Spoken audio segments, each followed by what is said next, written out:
Lisa Ann Green.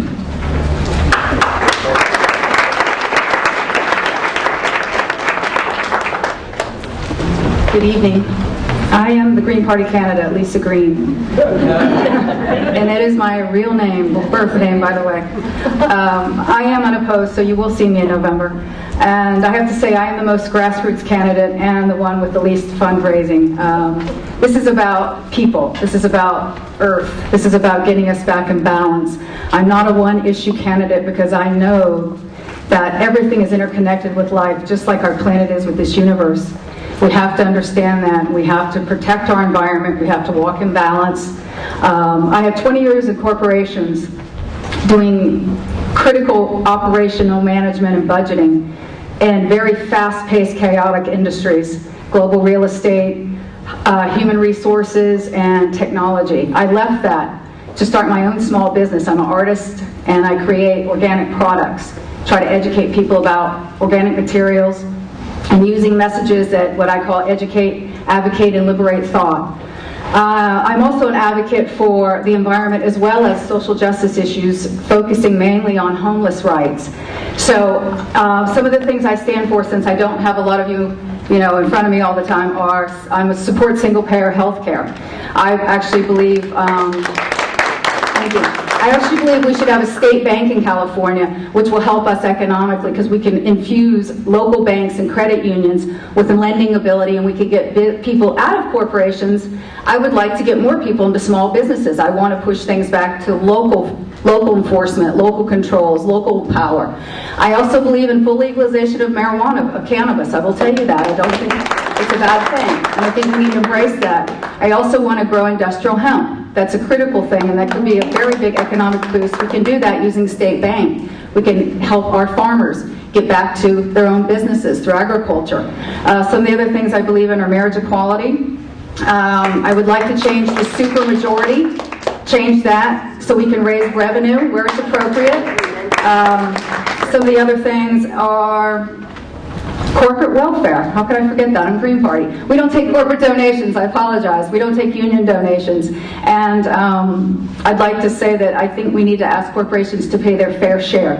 So we need to remove some of the tax loopholes. So I am the candidate for the people and for Earth to get us back in balance. I'll be back around. I'll see you in November. Thank you.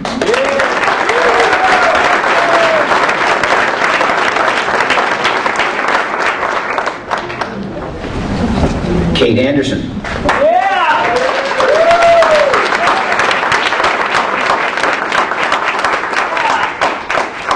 Hi, I'm Kate Anderson, and thank you all so much for coming here tonight. Mar Vista is my home. My husband Peter and I are raising our twin daughters over on Inglewood. We send them to Mar Vista Elementary. I'm the president of the Hilltop Neighbors Association, and I'm the Zone 3 representative on the Mar Vista Community Council. I actually represent this area here. Prior to that, I was student body president at UCLA, and I worked for Congressman Henry Waxman in Washington, D.C., where I got a chance to do a series of investigations into everything from voting irregularities in the 2000 election to abuses in nursing homes. And I actually got a chance to draft legislation, not exciting, that fundamentally reformed the Postal Service. And we're able to do it on a bipartisan basis. And I think that kind of ability to work across the aisle is something we need up in Sacramento right now. I took those coalition building skills back with me. As an attorney at a law firm downtown, I was able to convince my law firm to open the first child care center, sponsored by a law firm west of the Mississippi.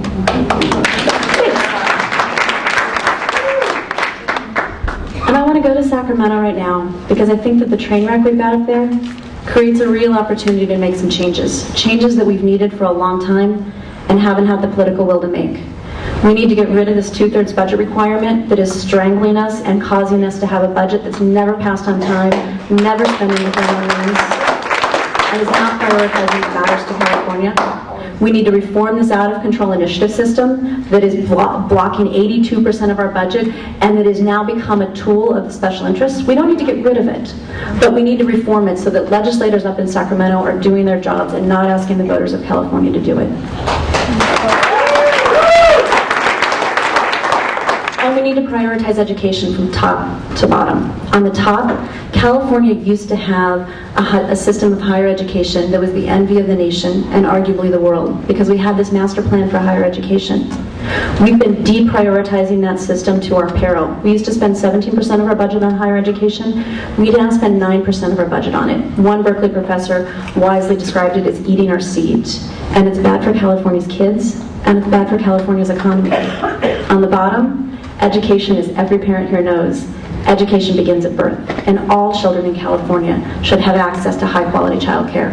And then in the middle, let's talk about that middle. We have a broken K-12 system. We are dead last in the nation in terms of per pupil spending, and that's an embarrassment for the 8th largest economy in the world. I want to go up to Sacramento, reprioritize our K-12 system, bring back a system that we can be proud of again, bring back local control, and make sure that we have a system where we can get teachers that are good quality teachers for our kids. I appreciate you all coming out tonight, and I ask for your vote and look forward to answering your questions. Thanks.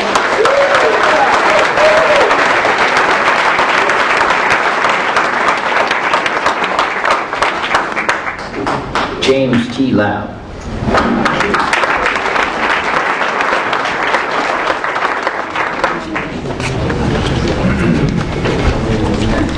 That's a tough act to follow. My name is James Lau. Thank you all for being here tonight. I'm running because there's a lot of important issues at stake in this election. Our state budget continues to be a mess. It affects everything from our education system, our economy, healthcare, and the environment. These are all issues I've worked on for over 10 years now. First as a policy consultant to a state senator and later assembly person. Next as a director of a children's advocacy organization based here in Los Angeles. We worked on helping to improve our education system and around improving our healthcare system for children. And now currently as a director of an environmental organization here in Los Angeles that is fighting for clean air, water, and land. These are all experiences that I bring to this position. Over this time, I've wrote and successfully advanced many policies around these areas.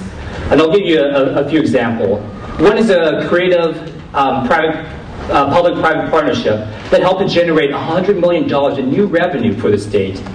Another policy is an innovative tax policy that helped to save the state of California $6 billion. And a consumer protection bill that protected your identities by removing all except for the last 4 digits of your account number off your credit card receipts. So, those going to dinner after tonight, take a look at that when you take a credit card charge. So these are all policies that I've worked on in the past, and in each one of them, it faced severe resistance from corporate interests. Each time, corporate interests tried to derail them, and each time I stood up against them. Take the $6 billion tax policy. That was one where not only did I stand up against those interests, but I also formed an unlikely alliance amongst the union, labor groups, the Chamber of Commerce's, and Indian casinos. And in the end, because of my ability to reach out across and to work with them, they came on board and supported it. These are all, again, experiences and background that I bring to this position. I'm going up to Sacramento to find innovative solutions to these issues. I'm looking to, first priority, look at fixing our state budget. We need to get our budget back on track. As I said, it affects our education, healthcare, environment, and economy. And we can do that. We can do that right now by creating an economic environment that is conducive to businesses. We can look at creating public-private partnerships like the one I did to create new revenue sources. And lastly, by going after the underground economy, which is causing us to lose about $6 billion in revenue. These are all things that I will be able to go up to Sacramento to hit the ground running and be an effective advocate for you all. Thank you.